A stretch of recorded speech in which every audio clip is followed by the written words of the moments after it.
everyone, welcome to episode 2 of the 3-part mini-series I'm doing. This is only my second attempt at making a cottage pie. This is my favourite meal going. My mother-in-law makes the best cottage pie going. Shout out to Deb, the hairdresser you have seen before. My mother-in-law as well. God, blabbing a little bit. Yes, I'm going to attempt to make cottage pie, so please bear with me because I'm probably going to make a lot of mistakes. But luckily, I've got CBD in me, so I am so relaxed and I no longer rage over the most smallest little things. CBD and magnesium glycinate changed my entire mind. So I don't know what to do first, but I'm going to peel and boil the potatoes whilst I'm doing other stuff, because I know the potatoes take around 20 minutes to properly boil, and I can always just leave them to the side anyway whilst I'm doing the filling for the cottage pie. Just going to peel. I've got 2 jack potatoes and a couple of smaller potatoes. So I'm not quite sure how much to put on top of the cottage pie. So the potatoes are peeled, so I'm just going to slice them right up, nice and small, and then throw them in the boiling water for a good 20 minutes, or maybe a little bit longer. It's usually around 20 minutes.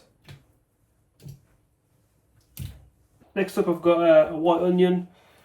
So I'm just going to chop this right up nice and finely. And then I'm going to fry that with the vegan mince I brought. So the mince I'm using is Plant Chef Tesco's own mince. I do prefer the Beyond Meat mince, but I haven't seen that in our Tesco for quite a while. So, as it's a tester type meal, don't spend too much. I went for this. So I'm going to fry the mince. I'm just going to throw it all in. I have no fucking idea.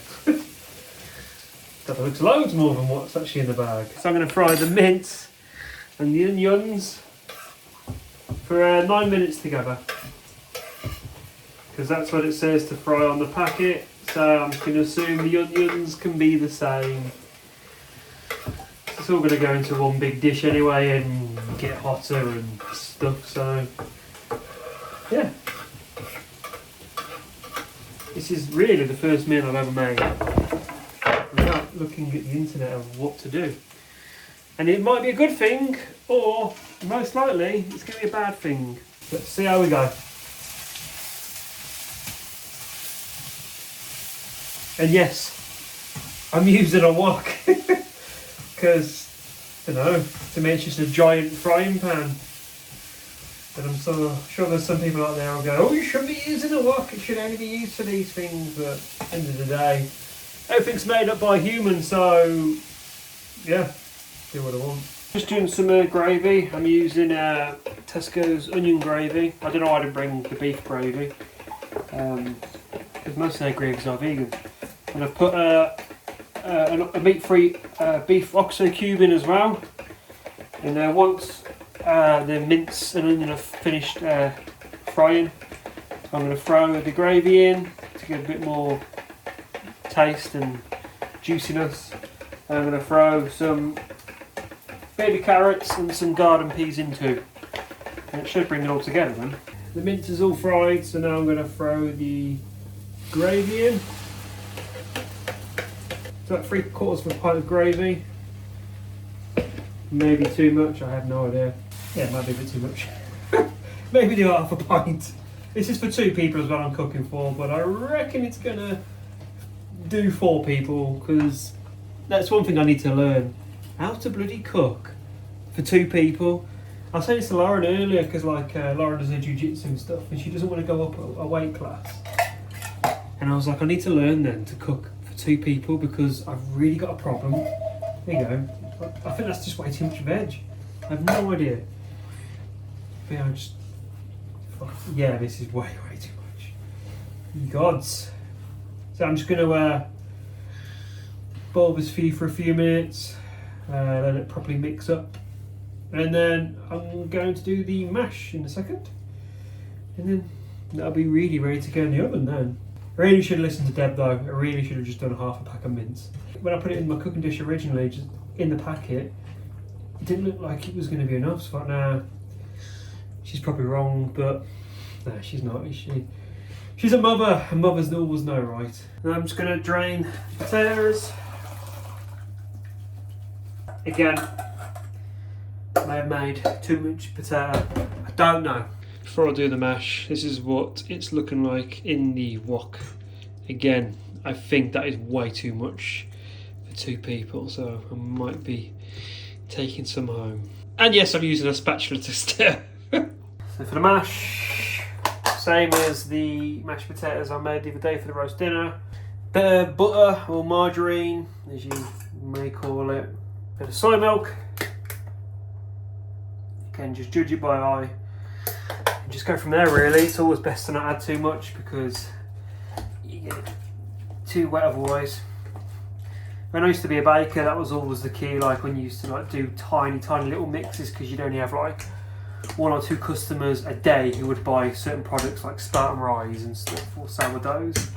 So like when you used to make them, you used to have to make tiniest little mixes, and sometimes you'd forget to put like the amount of water in for a full bag, which would make maybe 16 loaves, and you only want to make 2, and you end up having too much water. And it's always best to add a little bit. I'm going to add a little bit more of soy milk in.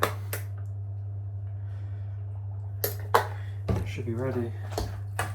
I also apologise if there's any kind of like little bottles or anything in the way of the camera. I'm literally just leaning my phone on anything to film because I haven't brought my tripod with me. Because I wasn't sure if I was actually going to do this.